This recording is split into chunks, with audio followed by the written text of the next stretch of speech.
Understanding, by the time, mastering English phrases. Hello, everyone. Welcome back to our English language learning series. Today, we're going to explore the phrase, by the time. This is a common phrase in English, but it can be a bit tricky to use correctly. So, let's dive in and master it together. By the time is a phrase used to denote a specific point in time in relation to another event. It's often used to talk about a moment when something else has happened or will happen. For example, by the time I arrived, the meeting had already started. When we talk about the past, by the time is used to set a scene or describe a situation that had occurred before a certain moment. For instance, by the time we got to the station, the train had left.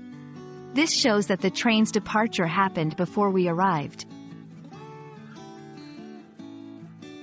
In future scenarios, by the time helps us express what will be completed before a future moment. An example is, by the time you read this letter, I will have already left the city.